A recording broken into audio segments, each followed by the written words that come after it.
안성환의 시사야.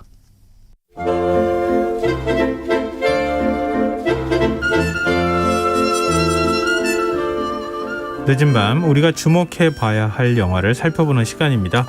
지금 이 영화의 재미를 찾아내는 안목 있는 분입니다. 더스크린의 박혜원 편집장 나와 계십니다. 안녕하세요. 네, 안녕하세요. 네, 우리 지난주 이 청취자분 의견과 함께 소개하면서 그렇게 했었잖아요. 네. 지난주에 이번 주 볼 영화를 미리 예고까지 다 예, 했었잖아요. 찜을 하나 했죠. 네, 좋아하시는 작품이라고 그래서 저도 좀 궁금했습니다. 저 굉장히 좋아하고요. 아마 좋아하시는 분들 굉장히 많을 것 같고요. 네. 이 지난주 청취자 문자에서 남극 세종기지 실내 농장에서 오이 수박을 재배해 수확해 먹는다. 뭐 이런 얘기들을 했었잖아요. 네. 그러면서 마션을 한번 좀 얘기해 봤으면 좋겠어요. 이렇게 얘기해 주셨는데 네. 실제로 이제 마션 준비해 오셨으니까 맞습니다. 저도 막 좀 흥분이 됩니다. 그리고 뭐라 할까요? 마션이라고 하는 영화 자체가 주는 울림이 굉장히 컸던 것 같아요. 저도. 그랬죠. 사실은 그 당시에 2015년 10월에 개봉했어요. 벌써 이렇게는 6년이 됐네요. 네, 벌써 개봉한 지 꽤 오래된 작품인데 이 작품 처음에 개봉했을 때 잠깐 얘기를 하자면 마션이라고 우리가 잘 화성을 부를 때 얘기 안 하잖아요. 네, 그렇죠. 그래서 영화 제목이 너무 한국식 표기법이랑은 좀 다른 거 아니야? 뭐 이런 얘기도 하기는 했었는데 보고 나서는 뭐 그 뒤로는 모든 사람들이 마션이라고 부르게 됐죠. 네. 훌륭한 SF는 훌륭한 리얼리티를 담보하는구나 그런 생각을 하기도 했고요. 이 당시에 사실은 우주를 다룬 굉장히 좋은 작품들, 잘 만든 작품들이 많이 나왔을 때였어요. 네. 예를 들면 그래비티 같은 작품, 그리고 인터스텔라에서도 그랬었고요. 그런데 마침 딱 그때 에일리언 시리즈의 리들리 스코트 감독이 어쨌든 맷 데이먼을 데리고 화성 영화를 들고 온다고 해서 많이들 기다리셨었죠. 약간 그러니까 제가 반응하는 게 좀 다르다고 느껴지지 않으세요? 어떻게요? 막 이렇게 좋아하시니까 네, 봤던 영화들이라서 네. 비슷한 이게 사실 우주 공간에서 한번 떠다녔으면 좋겠다고 하는 그런 상상도 해보곤 했는데요. 네. 우리가 기억을 되살리는 차원에서 줄거리를 좀 간단히 다시 한번 짚어주면 어떨까요? 네, 간단하게만 말씀을 드리면 그러니까 화성에 어떤 남자가 혼자 남겨져서 400여일 동안 살아가는 이야기다 이렇게 말씀드릴 수 있어요.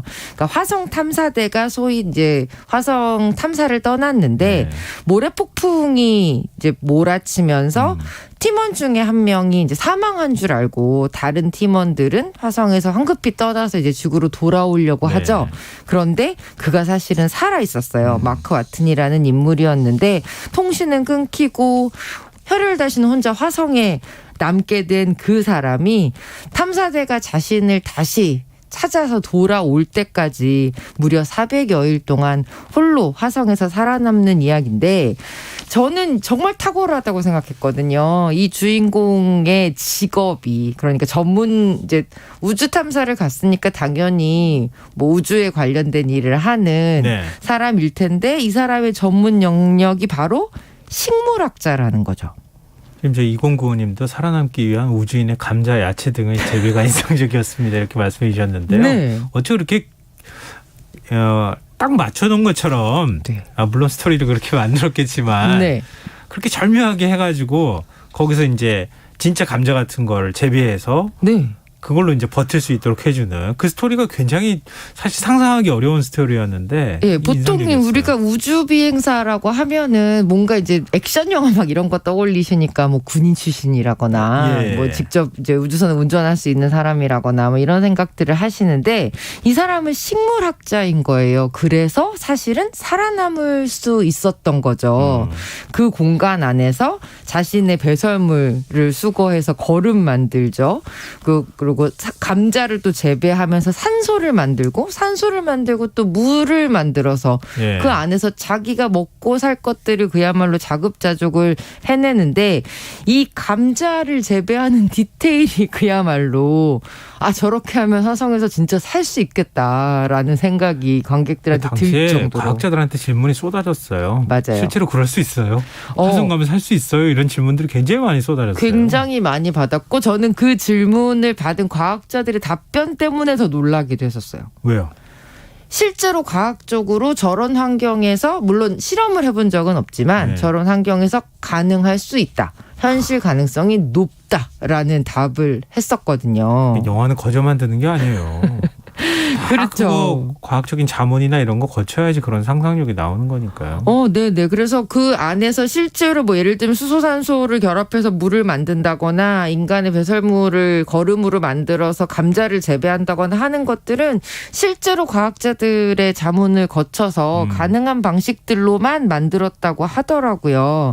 그래서 그렇게 살아남은 그가 우주에서 재배한 무공의 감자를 먹으면서 무공의 감자 이상하다. 네, 화성 먹으면서 생존하는 유일한 화성인이다 이러면서 또 자신에 대해서 굉장히 이렇게 유머러스하게 이야기하는 그 모습도 굉장히 인상적이었죠.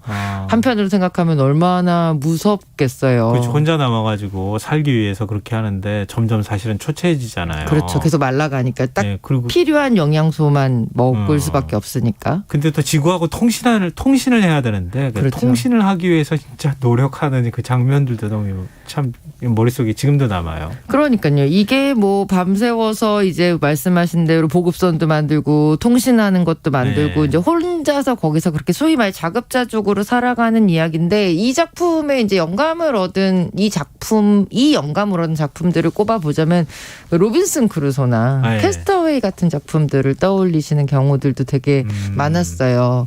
그러니까 절대로 살아남을 수 없을 것 같은 환경 속에서도 반드시 나는 살아남을 수 있어라고 생각하는 한 사람의 고군분투 그 자체가 보는 사람들에게 저는 굉장히 큰 힘을 주지 않았나라는 생각도 들었습니다. 저희 청취자 김경숙님께서요. 마션 영화 보고 너무 감동을 받아서 책을 사서 2번이나 읽었어요. 네. 영화보다 책이 훨씬 재밌고 감동적이에요. 이렇게 해주셨는데. 네. 앤디 위어의 동명소설이 있죠. 서점에 가면 뭐 많이 눈에 띄기도 하고. 지금은 이제 완전히 베스트 오브 베스트셀러가 됐고요. 그런데 이것도 작품 되게 신기했어요. 이 앤디 위어라는 작가가 원래 전문 작가가 아니고요. 프로그래머였어요. 게임을 만들던. 그런데 블로그에 이렇게 토막토막 이제 글들을 쓰다가 블로그를 보던 독자들이 이 책 너무 재밌는데 책으로 좀 내주면 안 돼? 라고 했는데 이제 책으로 찍어서 내면 돈이 비싸니까 소위 말해서 인터넷으로 웹으로 책을 낸 거죠. 웹칠판이라고 우리 부르잖아요, 보통. 네. 근데 그 작품이 이제 엄청나게 흥행이 되면서 이렇게 리들리 스코트 눈에까지 들어서 영화까지 만들어지게 된 거죠. 저도 그런 거 하나 쓰면 어떡해요. 리들리 스코트 정도. 조각조각 한번 써보시면 어떨까요? 꿈을 안 될 것 같고요.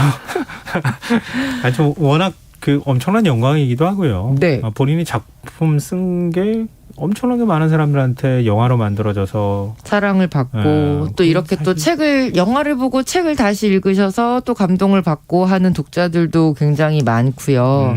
근데 이제 그 작가의 경력 자체가 워낙 좀 특이하고 소위 말해 우리로 따지면 공대생 작가인 거니까 작가가 이거를 쓸 때 어떤 자문을 받았는지 되게 궁금해하는 사람들이 많았어요. 좀 나중에 자신이 어떻게 이걸 썼는지 얘기를 들어봤더니 사실은 누군가를 만나서 취재한 게 한 번도 없었대요. 그럼 자기가 다 인터넷 서칭을 통해서 이제 아주 정제된 정보들만 골라서 그렇게 해서 자신의 상상력과 실제로 과학적인 근거를 가지고 이 소설을 쓰기 시작을 했다고 하더라고요. 그래서 그 과학적 근거들이 얼마나 탄탄하냐면 실제 과학자들이 이 책을 보고 이 책의 이 부분은 과학적으로 가능하다 불가능하다 이런 얘기를 이제 과학자들 사이에서 되게 그 얘기가 회자가 되면서 인기를 또 얻기 시작을 했고요. 리들리 스코트 감독도 사실은 과학광이거든요. 워낙 SF 영화와 우주에 대한 기본적인 지식도 많고 또 사랑하는 감독이다 보니까 이걸 딱 받자마자 그 생각을 했대요.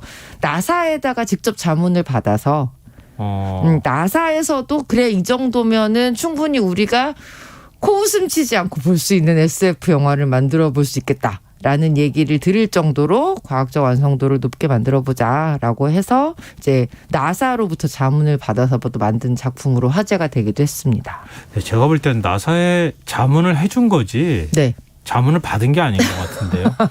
유인 우주선 지금 준비하고 있잖아요. 쏘아 올리려고. 그러고 있죠. 유인 네. 우주선 쏘아 올리면은 네. 가서 화성에서 이런 거 한번 꼭 시도해봐야지 이렇게 나사에서 지금 생각하고 있을 것 같아요. 그것도 사실은 제가 살짝 뉴스를 찾다가 찾아왔는데요. 마침 오늘 아침에 네. 뉴스가 났는데 나사에서요. 화성의 상태랑 똑같은 이 버추얼 상태의 그 기지를 3D 프린터로 만들어서 네. 거기에서 생활하는 사람들을 4명을 지금 모은다고 오늘 아침에 기사가 났더라고요. 그래요? 네. 그 며칠 동안 해야 되나? 400일 동안 해야 되는 건 아니겠죠? 1년 동안 거주해야 1년 동안. 된다고 합니다. 근데 이제 그 상황들이 마치 마션에서 이 마크가 겪었던 것처럼 굉장히 척박하고 네. 통신도 밖으로 좀 두절될 수도 있고 이런 위험 상황들을 거의 그대로 시뮬레이션을 해서 네. 실제로 사람이 화성에서 생활을 할 때 어떤 문제들이 있는지를 미리 테스트해보는 방식으로 지금 이렇게 오늘 아침에 사람 모은다고 하더라고요. 네. 저도 이 작품 보고 나서 이 뉴스를 보고 나서 진짜 마션에서 굉장히 많은 현실적인 힌트를 얻어서 화성 거주에 대한 이야기들이 더 현실화가 구체화될 수 있겠다라는 생각까지도 잠깐 들었었어요. 참 우리가 그런 것 같아요. 그러니까 현실화되기까지는 상당히 많은 시간이 필요할 그쵸. 거예요. 네. 워낙 멀고요. 맞아요. 가서 무슨 기지를 만들려면 장비를 다 가져가야 그럼요. 되는데 가져가는 것도 너무너무 힘들고 일이고. 한 번 가서도 되는 일도 아니고 한 번 쏘아 올리는데 이렇게 힘든데 굉장히 먼 미래잖아요. 네. 근데 그 미래를 꿈꾸는 게 너무나 큰 즐거움이고 하나하나씩 맞아요. 해나가는 게 즐거움인 것 같아요. 저는 그리고 그게 또 영화의 힘이라고 생각하는 게요. 영화가 마치 뭐 예지력이 있는 것 같다 막 우리가 그런 얘기 하잖아요. 네. 영화 속의 어떤 상황들이 실제로 현실에서 이후에 벌어지기도 하고. 근데 그 이유가 누군가가 이렇게 멋지게 상상해 놓은 이야기는 다른 누군가의 머릿속에서 이제 현실로 구체화되는 것 같아요. 그러니까 네. 누군가는 그 꿈과 상상을 쫓아서 현실을 만들어가는 수많은 사람들이 생기는 거, 그걸 만들어주는 게 영화나 소설의 힘이 아닐까 싶기도 했어요. 그러니까 과학자들이 할 수 없는 영역을 그쵸. 예술가들이나 하는 이런 거죠. 사람들이 가서 상상력을 불어넣어 주는 거죠. 네. 그러면은 그걸 과학적 지식을 통해서 현실화시키는 거. 거기에다가 이 마션이 반드시 꼭 얘기하고 싶어 했던 것은 단 한 명의 생명을 구하기 위해서 전 지구가 기도할 수 있다라는 그 마음이었던 것 같아요. 어떻게 보면 화성에 한 사람의 우주인이 남아 있는데 네. 그 우주인을 구하기 위해서 팀들이 다시 돌아가잖아요. 네. 그런데 이 팀들도 돌아가면 딱 한 번밖에 귀환할 수 없는 기회가 딱 한 번밖에 없어요. 네. 그럼에도 불구하고 한 명의 목숨을 6명의 목숨과 바꿀 거야? 라는 질문을 분명히 선장에게 하거든요. 근데 선장이 얘기해요. 거기에 나의 동료가 있다면 가지 않을 수 없다. 그건 참 감동적인 얘기인데요. 네. 근데 실제 우주 개발하는 건 지금 막 경쟁적으로 하고 있잖아요. 네. 다 같이 하면 안 되나요? 저는 그러게요. 그런 생각도 들어요. 모든 나라가 이념이나 이런 거 다 초월해서. 맞아요. 마션드 엔딩에서 그런 엔딩이 나오잖아요. 구하기 그러니까요. 위해서 지금까지 막 경쟁했던 우주 기술들을 하나로 합쳐서 한 사람을 살려내잖아요. 저는 이 좀 그런 과학적인 좀 차가운 상상력 말고 이런 따뜻한 상상력도 조금 현실에서 일어났으면 좋겠다는 생각도 했어요. 알겠습니다. 괜히 우주에 나가서 싸울까 봐 걱정돼가지고. 자, 마션과 함께 살펴볼 영화 또 어떤 작품일까요? 저는 사실은 지난주에 청취자님이 남극기지에서 뭔가 음식들을 네. 재배해서 먹어요라고 했을 때 이 영화 생각하시나 보다 했는데 저의 예상이 틀렸는데 사실은 이 영화도 되게 비슷하게 생각해 볼 지점들이 있거든요. 바로 음식을 통해서 그러니까 어떤 인생의 따스함, 삶의 따스함을 느끼게 해주는 영화 남극의 셰프입니다. 반가워하시는 분들도 이거 있을 것 같아요. 네, 맞아요. 이게 예. 벌써 2009년에 개봉한 영화예요. 그럼 12년 된 영화잖아요. 네. 그런데도 아직까지 많은 분들이 뭔가 좀 척박하고 힘들 때 따뜻한 음식 한 그릇을 떠올리실 때 이 영화를 생각하시는 것 같아요. 근데 참 일본스러운 영화라는 생각이 생각을 하게 됐어요. 네, 보면서. 굉장히 작은 것에서 큰 행복을 느끼고 일상의 소중함들을 계속 얘기하는 영화기는 하죠. 근데 저는 이 작품 보면서 약간 이것도 과학적으로 현실적일 수밖에 없는 이유가 이게 실제로 이 남극 기지의 관측대원으로 일했던 어떤 사람이 쓴 자신의 에세이를 바탕으로 해서 만든 영화거든요.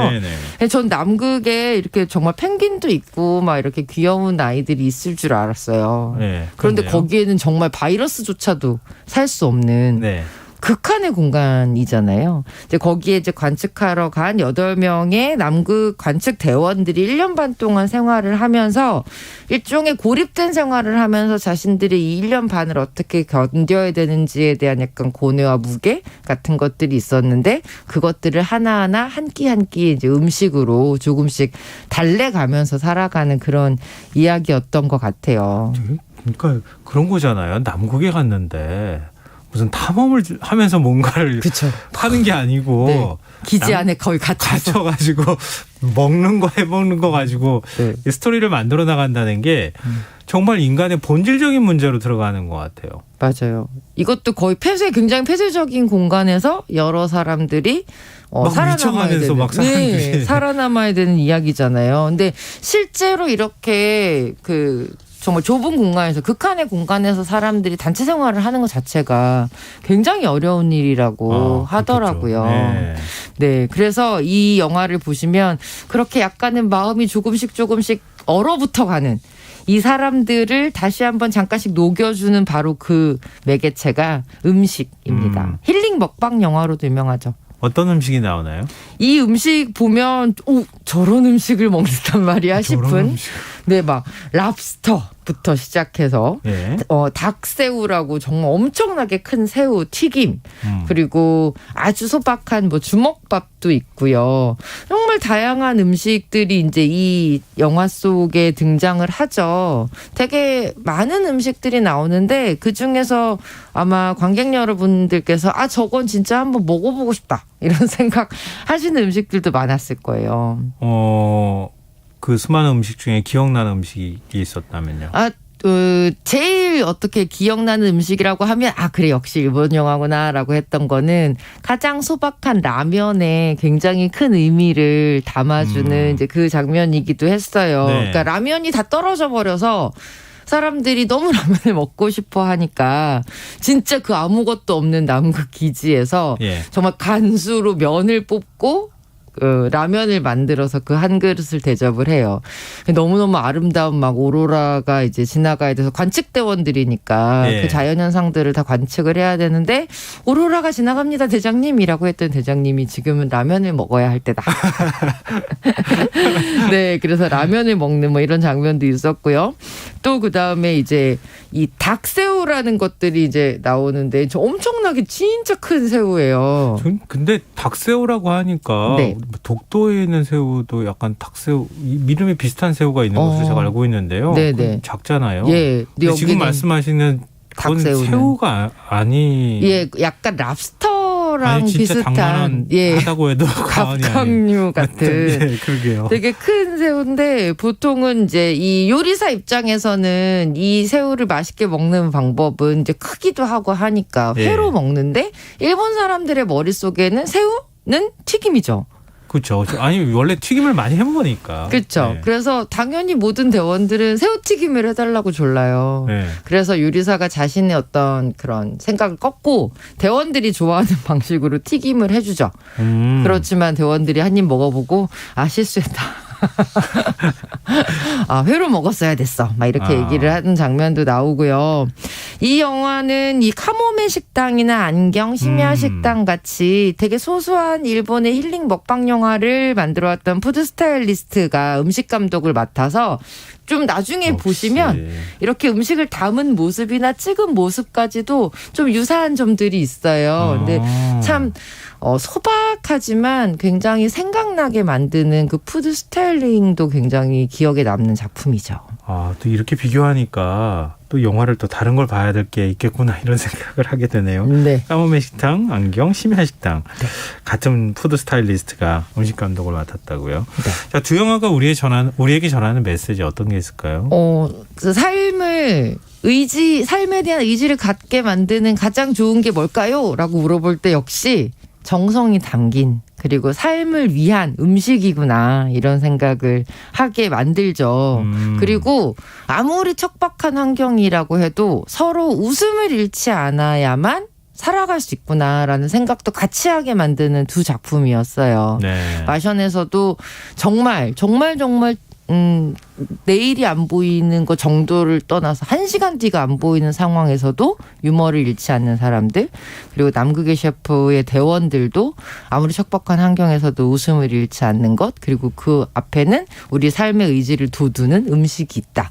이런 것들을 두 작품에서 좀 같이 느낄 수 있어서 저는 되게 좋았고요. 네. 또 두 작품 보면서 최근에 이슈가 되고 있는 스마트팜도 떠오르고요. 네. 근데 그 원래 사실 농업이라는 것이 굉장히 옛날에 그러니까 좀 옛날 산업처럼 느껴지지만 사실은 인간에게 가장 중요한 사업이고 가장 최첨단이 될 수 있는 산업이잖아요. 예. 그래서 앞으로는 이렇게 우리의 먹거리 자체를, 농업 기술 자체를 좀 더 정보 기술과 연결을 해서 새롭게 최첨단 혁신 산업으로 만들 수 있다라는 것도 이 작품들을 보면서 한번 생각하게 되는 거죠. 스마트팜에서 재배한 야채, 그러니까 채소 안 먹어봤죠? 아직 못 먹어봤습니다. 저 먹어봤거든요. 맛있나요? 진짜 아삭아삭하고 맛있어요. 언제 기회 되면 드셔보세요. 네. 알겠습니다. 네, 지금 이 영화 더 스크린 박혜연 편집장과 함께했습니다. 고맙습니다. 고맙습니다. 오늘 모바일 상품권 당첨자는 홈페이지 공지사항에서 확인하실 수 있습니다. 영화 마션 OST 중에서 글로리아 가이너의 I Will Survive 끝곡으로 들려드리면서 저는 김성환의 시사야 오늘 여기서 마무리하도록 하겠습니다. 편안한 밤 되십시오.